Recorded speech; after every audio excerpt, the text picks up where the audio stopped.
Monday morning, the same thing. The Lord began to say to me, do you want my will? But it was a little more like, pay attention, Nancy. And I thought, okay. That evening, he came home, and as soon as he walked in the door, I looked at him and I thought, he's not well. Call 911. Then he lunged back on the bed, and I began to pray. And the first thing came out of my mouth was, Lord, I don't want your will. Immediately after I said that, I thought, no, Lord, I want your will. Whatever your will is, that's what I want in my life. My husband didn't make it.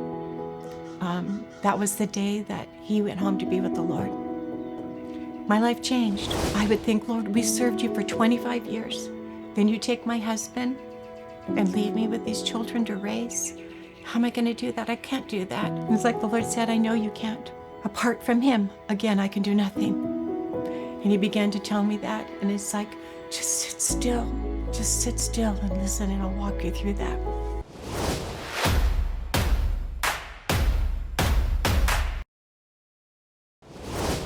I didn't grow up in a Christian home. I was one of 4 kids, and there was 4 of us in 5 years, so we're all very close in age. And when I look back at my life growing up, I always had a desire to go to church and knew that there was something more than what there was just in life. But I didn't know how to find that. I didn't really know what that was. I can remember probably my first real aware of God in my life, or that there was something that looked out and watched out for me, was when I was younger. My mom used to always tell me when we get ready to go somewhere, never take a ride from a stranger, and never take candy from somebody you don't know. And I always thought, why did you always tell me that and not my sisters and not my brother? We'd all be ready to go somewhere, and she'd say, Nancy, remember, don't take a ride from a stranger and don't take candy from somebody you don't know. And I thought, okay. When I was in kindergarten, I was walking home from school. Now, where our school was and where my house was avocado and orange groves. So there wasn't any other homes or anything else. It was a pretty open area. There was, there just wasn't anything there but avocados and orange groves. And I was walking home from school, and this black truck pulled up alongside of me. And so I stopped. And this gentleman opened up, well, I'm called gentleman, this man opened up the door. And he looked at me and he says, little girl, do you need a ride? And I thought, no, this is a stranger. And at the same time, he had this candy bag, paper bag full of candy. And he reached out and he said, do you want some candy? And he had the candy in one hand and tried to grab me with the other hand. And I thought, no, this is, a stranger, and he's offering candy. And so I got scared and I ran from the car. Now, there was nothing between that place to the next house, and the next house was where I lived. But a lady in a station wagon pulled up behind the truck, and I believe God sent her. He took off, and she followed me to the house, not knowing that that's where I lived, and talked to my mom. And I can remember after that point thinking, who protected me? That somebody was watching over my life at that point. But I didn't know who that was. It wasn't until I was 15 in high school. In the meantime, I had tried going to churches whenever I could with whoever would take me. But my family didn't go, so I didn't go. When I was 15, I was invited to a youth retreat with the church I just started going to. And we got up at the retreat. It was up in the mountains, and I was really shy when I was younger, and so I just didn't, I had a lot of friends, but I was very quiet. Anyways, at the retreat, the youth pastor there was talking about Jesus. He was talking about communion. He gave his message, and he was talking about communion. He was talking about not taking communion if you weren't a believer. And he didn't give an opportunity to accept Christ But I knew when I was watching these other kids thinking, they have what I don't have. I knew that there was something that they had that I didn't have, and I wanted that, but I didn't know how to get there. So that night, they had a prayer vigil, and they said, okay, we want you to sign up for an hour to pray. And I thought to myself, I've never prayed for an hour before. I prayed before, but it would be like praying for something, not knowing really who I was praying to. But, if I needed something or I needed help with something, then I'd ask God to help me, but not really understanding Jesus. And that night, we had the prayer vigil, and I thought, well, I'm going to sign up between 3 and 4 or 2 and 3, because nobody will know if I'm up praying during that time. Then found out that what it was is one person would wake up, the next person would wake up, the next person. I thought, oh no, I have to get up and pray. So it was 2 o'clock in the morning. I got woken up, and so I went and I sat in the stairwell at this camp. And was looking out at the window. There's a big glass window, and you can see the moon and the stars.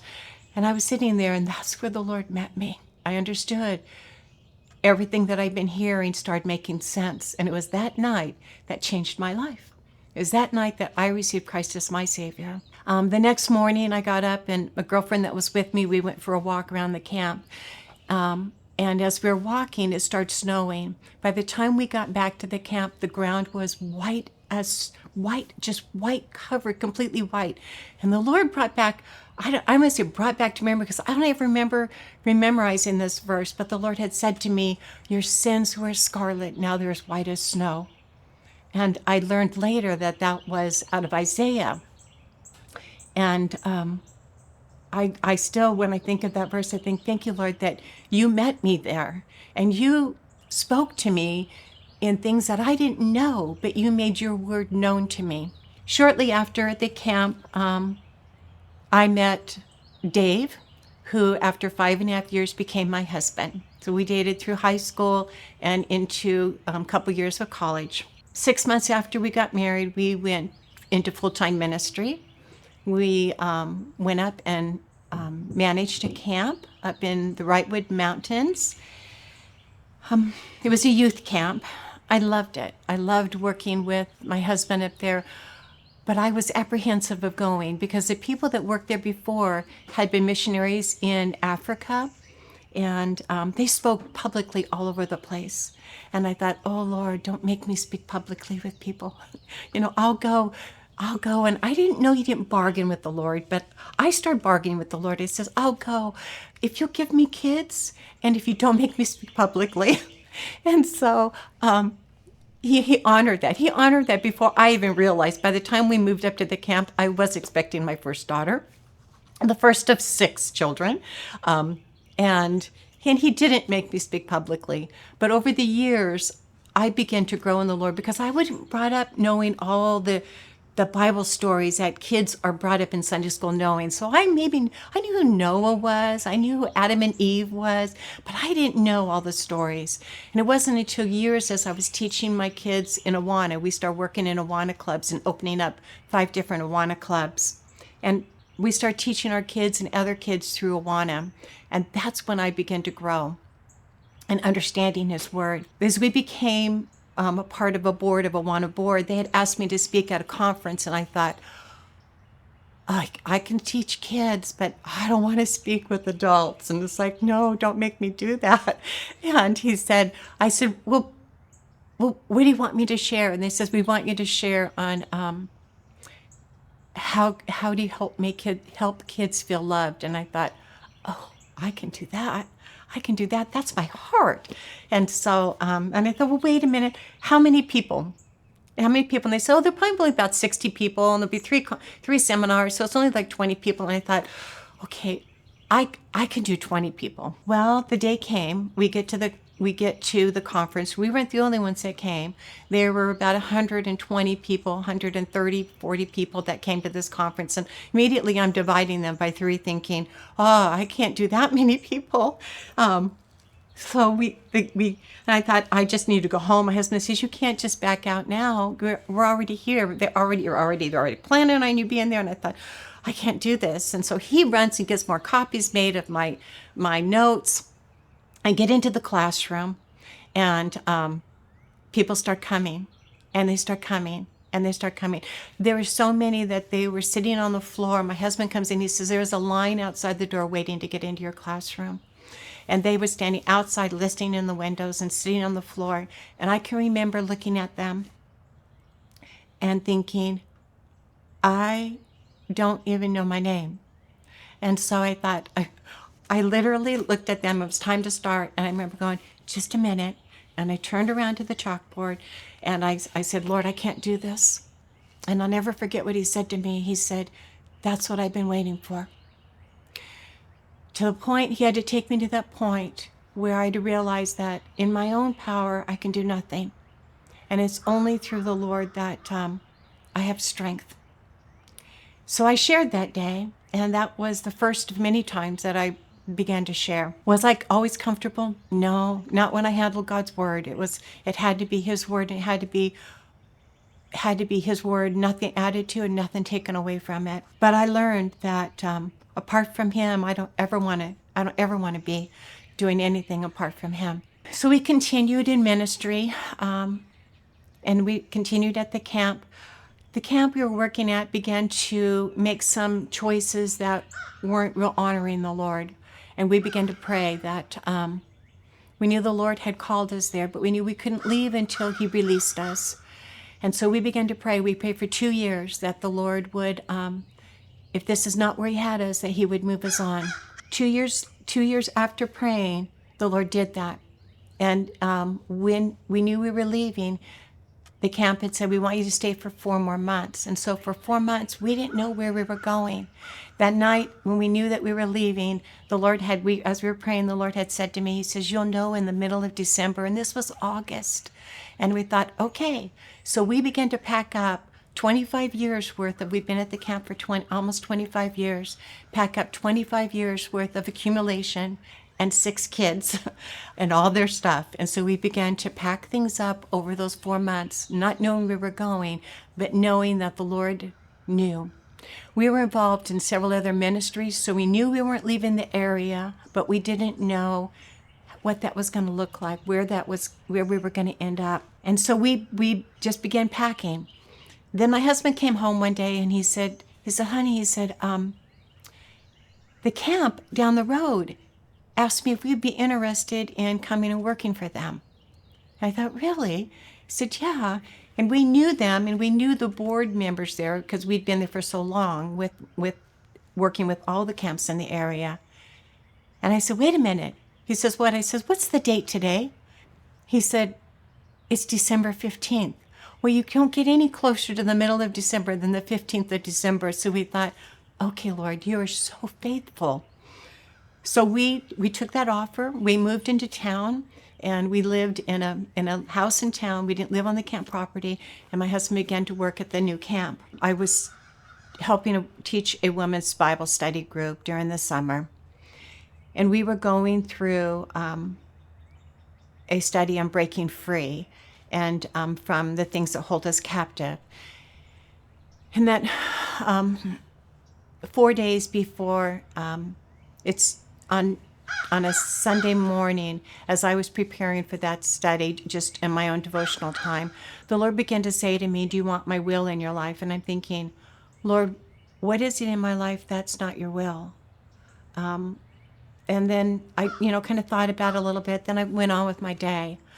Monday morning, the same thing. The Lord began to say to me, do you want my will? And I thought, well, yes, Lord. But it was a little more like, pay attention, Nancy. And I thought, okay. So I began to think, what is in my life that's not his will? I began to look through things thinking, we living where we need to be? Is it, an attitude, an action? Is it, I didn't know what it was. And I didn't hear anything more than that. And so my day went on. That was Monday morning. Tuesday morning, the exact same thing again. Wednesday morning, I got up and I was out doing my study. And then my husband comes out before he's gone for work, and he tell me he's leaving. And I was memorizing a passage that we were going over that morning. And it's in Isaiah 61, 1-4. And that verse says, the Spirit of the Lord God is upon me, because the Lord has anointed me to bring good news to the afflicted, to He has sent me to bind up the brokenhearted, to proclaim liberty for the captives and freedom to prisoners, to proclaim the favorable year of the Lord and the day of vengeance of our God, to comfort all who mourn, to grant those who mourn in Zion, giving them a garland instead of ashes, the oil of gladness instead of mourning, the mantle of praise instead of the spirit of fainting, so that they will be called oaks of righteousness, a planting of the Lord, that he may be glorified. And he says, wow. And so prayed with me, and then he left and went to work. That evening he came home, and as soon as he walked in the door, I looked at him and I thought, he's not well. He was very gray. So I immediately get up and follow him. He went into the restroom, followed him into the bathroom, and then he walked in there and turned around, walked back out, sat down on our bed, and he looks at me and he says, "Call 911." And I thought, you're kidding. You're kidding. And just tell me you're joking, And he says, call 911. Then he lunged back on the bed. And so I yelled for the kids. 2 of the kids ran down to the neighbors who were paramedics. My other 2 that were there, we rolled him off the bed onto the floor. And I knew we needed to start CPR. My husband had been an instructor in CPR, and so I'd been through the course. I knew how to do that.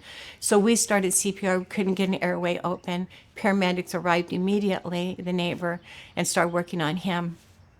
They couldn't get an airway open, and they couldn't get the heart to start back up. As the paramedics were working on him, I stepped into my kid's bedroom. Now, for 4 days, on that same day, on that Wednesday after my husband had left and I was praying, the Lord had told me again, do you want my will for your life? And at this point, I began to think, Lord, I don't know what it is, but whatever it is, I want your will. Little did I know what that was going to mean. So I stepped into my children's bedroom and I began to pray. And the first thing came out of my mouth was, Lord, I don't want your will. And then immediately I thought, no, Lord, this is how our heart is exposed. He says, no, Lord, I want your will, but could it be in agreement with mine? And then immediately after I said that, I thought, no, Lord, I want your will. Whatever your will is, that's what I want in my life. My husband didn't make it. That was the day that he went home to be with the Lord. My life changed. When we were preparing for his memorial, I had picked up his journal. I was reading what he had written in his journal. And just a couple days before that, the same time when the Lord kept telling me, do you want my will for your life? The Lord was telling him that he had written in there, I am one breath and one prayer from heaven. He knew how short his life was. The Lord had been prompting to his heart. At the same time, he had been prompting my heart. We'd not talked about it. I didn't know what his will, the Lord's will, was going to be. But I can tell you that I never became angry with the Lord because I knew he loved me enough to tell me that this was his will for my life. Because he knew me. He knew that I would think, Lord, we served you for 25 years. Then you take my husband and leave me with these children to raise. How am I going to do that? I can't do that. It's like the Lord said, I know you can't. And he knew that I needed to know that apart from him, again, I can do nothing. And he began to tell me that. And it's like, just sit still. Just sit still and listen, and I'll walk you through that. Again, over the years, I began to see that it's in the quiet times that the Lord speaks to me. And I just have to learn to sit quietly and listen. About 6 months after my husband passed away, the Lord began to speak to me about future things. He began to tell me, he said, you'll marry again. And I thought, okay. I loved being married. I loved serving a husband. I loved ministry together. But I didn't know if I was ready to do that because I had transferred and was making the Lord my beloved, my husband. And I thought, I don't want to lose that closeness that I had with the Lord. Because see, my prayer time had changed. And worship time was never the same after my first husband died. When I went into prayer and when I went into worship, I felt like half of me was in heaven, because it was. And it was a place that I treasured. It was a place that I was torn sometimes between things on earth and things on heaven. And when the Lord began to say, you'll marry again, I thought, I don't want someone to take that place that the Lord had. But I knew, and he began to tell me, he says, keep yourself above reproach. He says, and I thought, okay. So I didn't date. I just lived 4 years raising my kids, continuing to raise my kids, homeschool my kids. And I began to treasure that time. I loved the time I had with my kids. But over those years, over those 4 years, the Lord began to slowly tell me different things. At one point he told me, he said, the husband that I have for you, he says, will love me more than he loves you. And at first I thought, I mean, he loves you more. He will love me. And he's like, no. And I thought, man, if my husband would love the Lord more than he loved me, could you imagine how much he would love me? And I treasured that. Next thing he told me later was that he'd love my kids. And I thought, okay. And then he began to tell me that he was a pastor. So I knew he was a pastor. I knew that he'd love the Lord more than he loved me, and I knew he'd love my kids. This went on for a few years. I was driving home from work one day, and I was at a stop sign, and the Lord had said to me, his name is Jimmy. And I was like shocked. I'm thinking, I don't know where this voice came from. And it's like, whose name is Jimmy? I have no idea whose name is Jimmy. And I'm thinking, then Lord began to put it together. It's like, okay. I knew he was a pastor. I knew he'd love the Lord more than he loved me. I knew he'd love my kids. And I knew his name was Jimmy. My daughter comes home from a retreat, a couples retreat, and she said, Mom, Jerry, which is a pastor's wife, which was my best friend, was saying, she's trying to fix you up with one of the guys at the camp. And I thought, oh, okay. And so I saw her a week later at church, and she says, I have this man I would like you to meet, gentlemen. And I thought, okay. I said, wait a minute. She said, what? I says, what's his name? She said, his name is Jim. And I thought, the Lord said Jimmy. And the Lord was very specific about that. And about the time I thought that, she said, but we all call him Jimmy.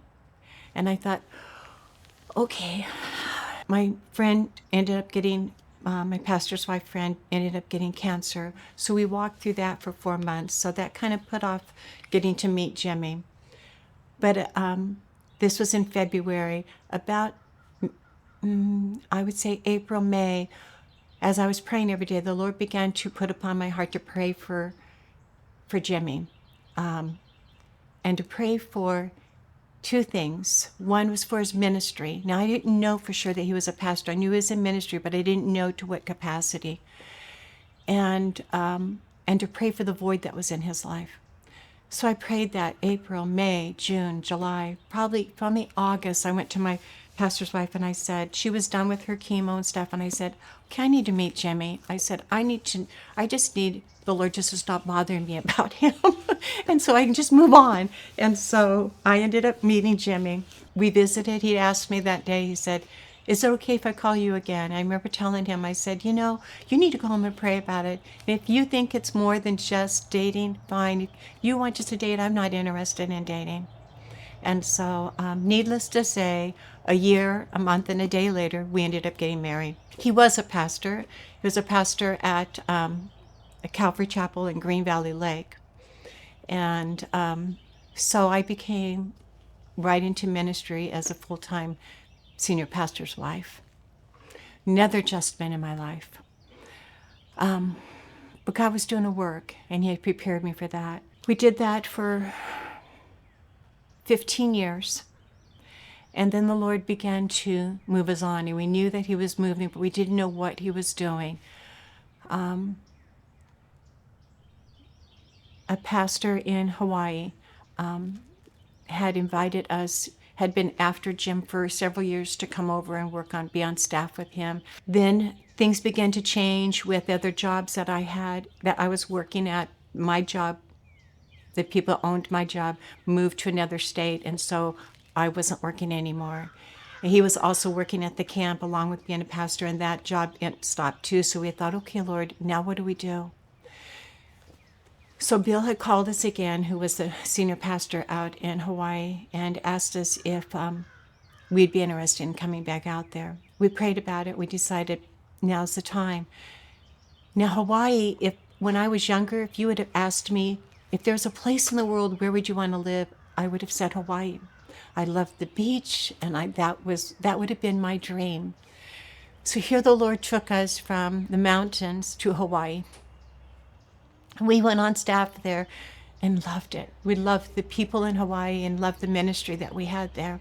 We were there for 3 years, and then one evening came home from work, and I said, let's go for a drive, which was a normal thing we would normally do a lot of times in the evening. So we took a drive to the North Shore, and we were driving over there, and it was right before Valentine's Day. So I thought, we knew we were going to be working Valentine's Day. We had a big dinner we were doing. Thought, well, let's just kind of celebrate our Valentine's Day tonight. And so we thought, I know, I'm going to tell you what I love about you, and you tell me something you love about me. And so we went back and forth with that a little bit. Then my husband went to respond to me, and it was hesitant, and he was kind of confused. And I thought, are you okay? He didn't answer me. And so I asked him again. I said, Jimmy, you okay? And he didn't really answer me. And so I thought, and I'm driving, and I'm thinking, something's wrong here. So I turned the overhead light on. I said, turn around and look at me. I thought maybe he's having a stroke. I looked, and his smile was fine. He wasn't doing that. But he was confused. I'd asked him, I said, what's your name? And he says, 5678. And I thought, oh my goodness, something's really wrong. And I asked him, what's my name?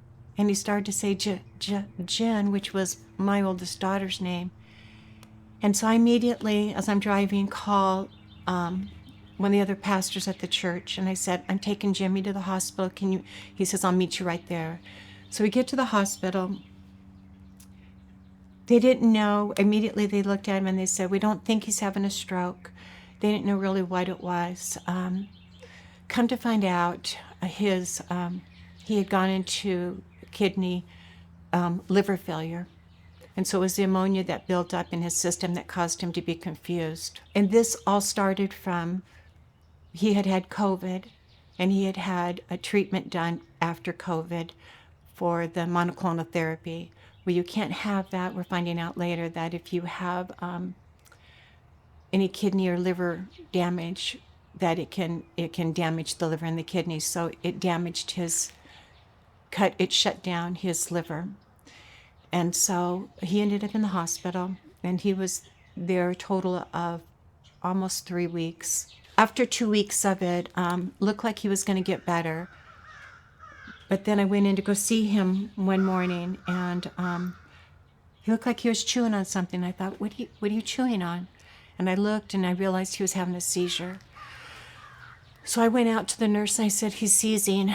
And so they come in, and sure enough, he was seizing. So the only way they could get him to stop seizing is they had to induce him into a coma. So they put him into a coma, and he was in that coma for a week and a half. Almost the end of that time, couple of my kids had come out to see their dad. I knew that at this point he'd been on life support, and it didn't look like he was going to pull through on it. And I began praying, Lord, for you to either heal him here or heal him at home, heal him in heaven, and take him home. My kids came, and two of our kids were there, and they were going to go see him because they were flying back home. They had to get back home. They were flying home that night. And so I was sitting outside the hospital by the fountain, and the Lord gave me the vision. And the vision was of a cruise ship. And on the cruise ship, Jimmy was in this room. Now, we'd been on many cruises together, and we loved cruising. We loved cruising. And so it was not abnormal that the Lord would use that to speak to me. And Jimmy was in this room, and I saw him standing in this room, and he was looking at me, but he had such a peaceful look on his face. And the Lord was standing next to him. I knew that was the Lord, but I didn't see face. I didn't see anything else, but I recognized it was the Lord. And the Lord went over and closed the balcony doors and then closed the curtains on the balcony. Jimmy was left standing there, and the Lord walked around out to the room. I'm standing in the hallway watching this, not in the room. The Lord walks out to the door, and he turns off the light, and he locks the door and pulls the door closed. And we're both standing in the hallway, and I remember turning to the Lord and saying to him, "Why did you lock the door?" And he says to me, he says, "Because you have to let him go." That was on Sunday. On Monday morning, when I get to the hospital, I would normally meet with the doctors in the hallway before. And the doctor said, "Nancy, can you just wait in the room and I'll be right out over to see you?" And I said, "Okay." So it was about an hour later when the doctor gets back in there. And he comes in, he asks me, he says, "Has anybody talked to you?" And I said, "No." He says, "Nobody has shared anything with you?" And I says, "No." And he says, "Well, let me tell you," he said, "Jimmy's taken a really bad turn for the worse." My normal response would be, "What do you mean by that?" Because I love medical stuff and fascinated me, and I would want to know, what do you mean? What happened? But I didn't ask that. I said to him, I said, "So what do we do now?" And he said to me, he said, "I think today is the day that you let him go." And I thought, okay, Lord, those were the exact words he had told me. So I thought, okay. I said, "So how do we do that?" He says, "Well, give me a little bit." He said, "We need to run some more tests." He says, "And then meet me back up here." He says, "I know you're a pastor's wife, and I know he's a pastor, but do you have a pastor that you want with you?" And I said, "Yes." So I went back. I called my pastors. We met with them, and then they went back over to the hospital a little bit later that afternoon. We had a sweet time of two of my pastors just worshiping the Lord together and ushering Jimmy into the presence of the Lord. That was a difficult day, but it was a sweet day. Because again, the Lord didn't leave me. Again, the Lord went before me. Again, the Lord said, "This is my will." Again, the Lord prepared me, prepared my heart. He could have easily have taken him, but he didn't. He said, "You need to let him go," because the Lord knew that I had to be the one to not only let him go in my heart, but I had to be able to say, we need to physically let him go. And so it was all part of the healing process, I believe, for me. So I didn't know. Here I was in Hawaii. My husband was a pastor. Didn't know really what that was going to mean for me now. They asked me to stay. They said, "You can stay as long as you want." In fact, my pastor said, "Don't do anything for the first year." And so I didn't. I know you can't. You just have to kind of live in that fog. So I stayed for another 2 years. A month before Jimmy died, we had sold our property 2 years before we had in California. A month before he died, we had bought property in Florida. We came out here. Actually, we were coming out in January, and I thought, "We can't come out, Jimmy. You're not feeling well." And we didn't know what was going on. We just knew that he wasn't feeling real well, but we didn't know we didn't think it was that bad, but we didn't know what it was. And he says, "No, we have to go now." So we came out in January of 2022 and bought a home, sight unseen, in a town we'd never been to. And then we went back to Hawaii, and that was 1 month later was when Jimmy ended up in the hospital. So I stayed in Hawaii. I didn't really know how what the Lord was going to do, where he was going to call me next. I knew it was temporary, my stay in Hawaii. I knew that at some point I would be moving to Florida, but I didn't know when that was going to be. I remember part of the healing process after Jimmy died. I remember the Lord sitting down with the Lord one day, and he said, write out who I am to you. So I began just logging, that you're my beloved, that you love me, that you gave your son for me. And page upon page of scripture came to mind of who the Lord was to me. And then he said, I want you to write out who you are to me. That was hard. That was harder. It's like, I'm your child. There was words that I had written down, but not as much as what he was to me. And the Lord began to show me how special I was to him and how special he was to me. A year went by.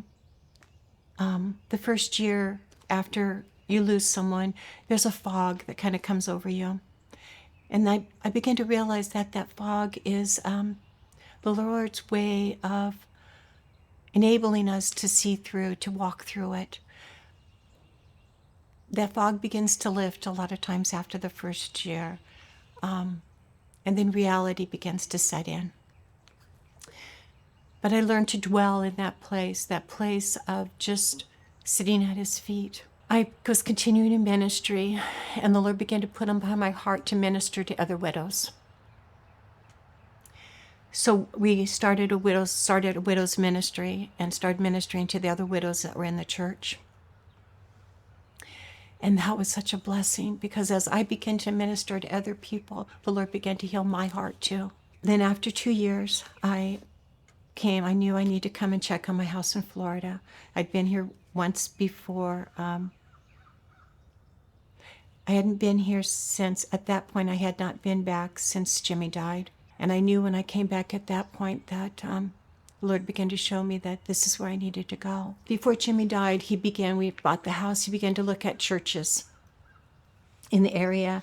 And he says, this is the church I want you to go to, Calvary Chapel, Gainesville. That's where I want you to be. That's where I think we need to go. And I thought, okay. And so when I came back at that point, I thought, I'm going to go out there. I'm going to go check out Calvary's Gainesville. We live about 45 minutes away. So on my way down, I began to pray. I said, Lord, I just want to be at a church that has a heart of worship. It doesn't matter if the worship is good. It doesn't matter anything else, but I just want them to have a heart of worship where they want that not just on Sundays, but every day. So we get into church, and worship was sweet. Pastor Rob gets up to speak, and he says, normally in Calvary we go straight through the scriptures. He said, but this day we're going to take a break.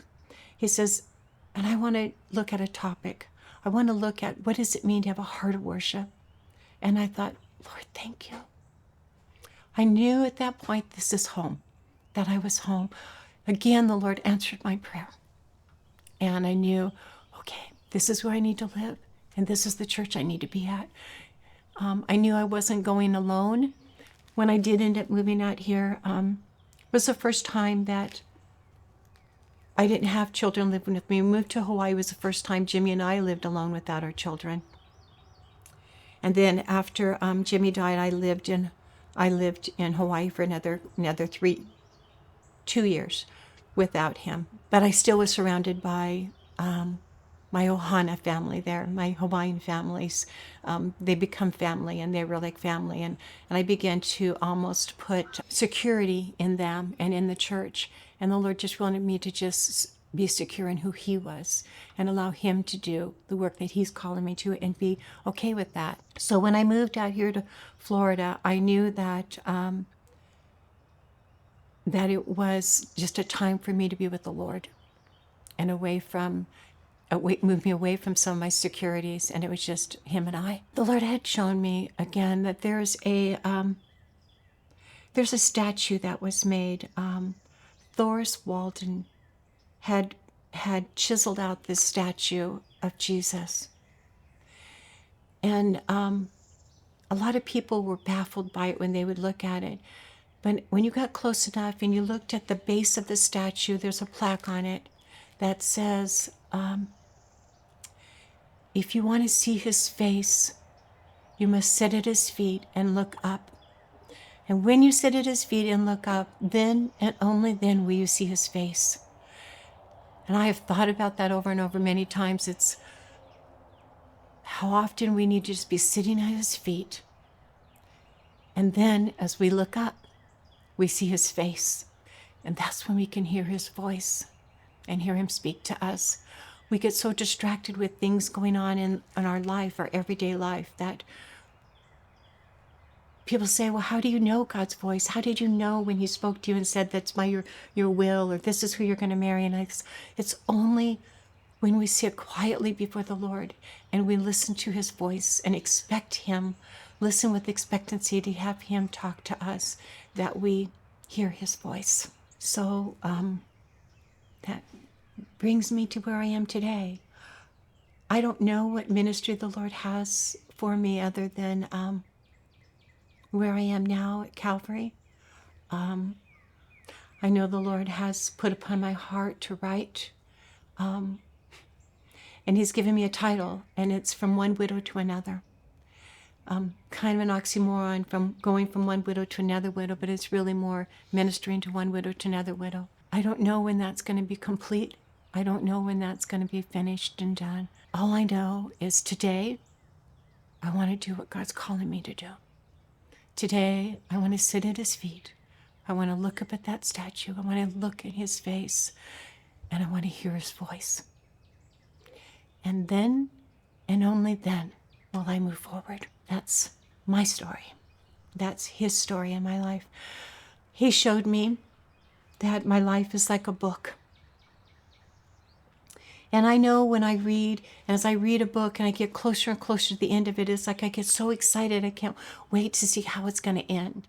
And I feel like my life is that way as it gets closer and closer to the end of my chapters. I begin to get so excited knowing that the Lord's coming back so soon.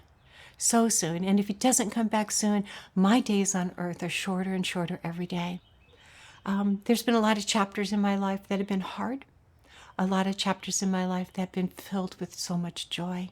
But I know through every chapter, through every page, I didn't walk alone.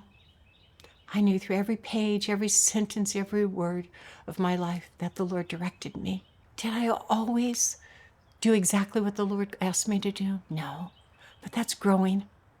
That's learning to be obedient, learning to surrender.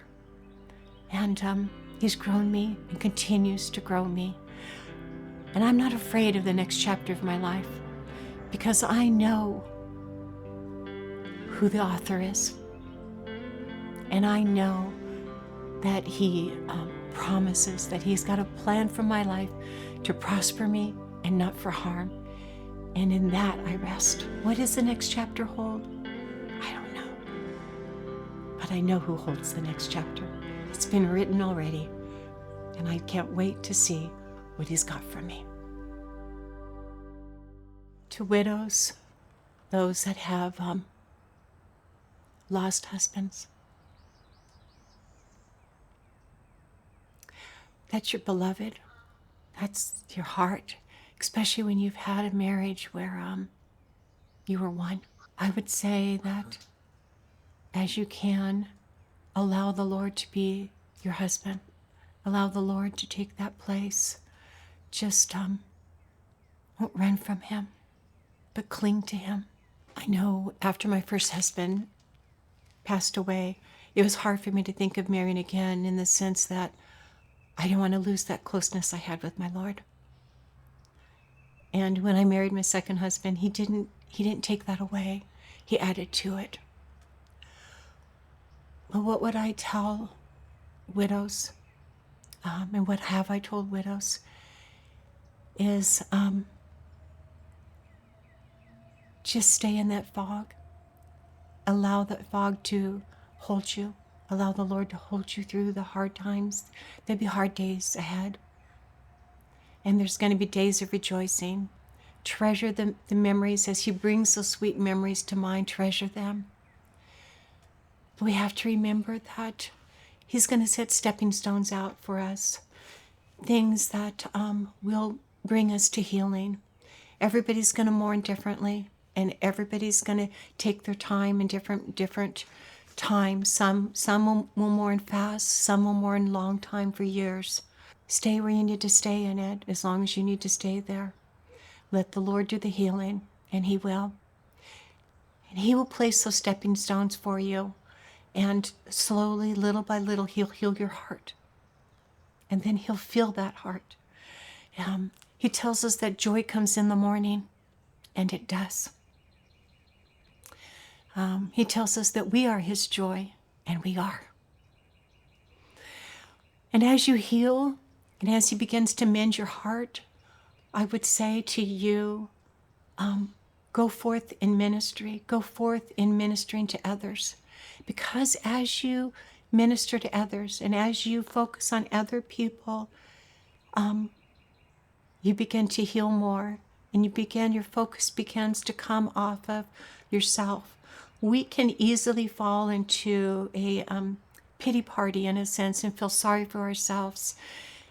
And it's okay to struggle with the morning, but it's very dangerous to fall into the poor me.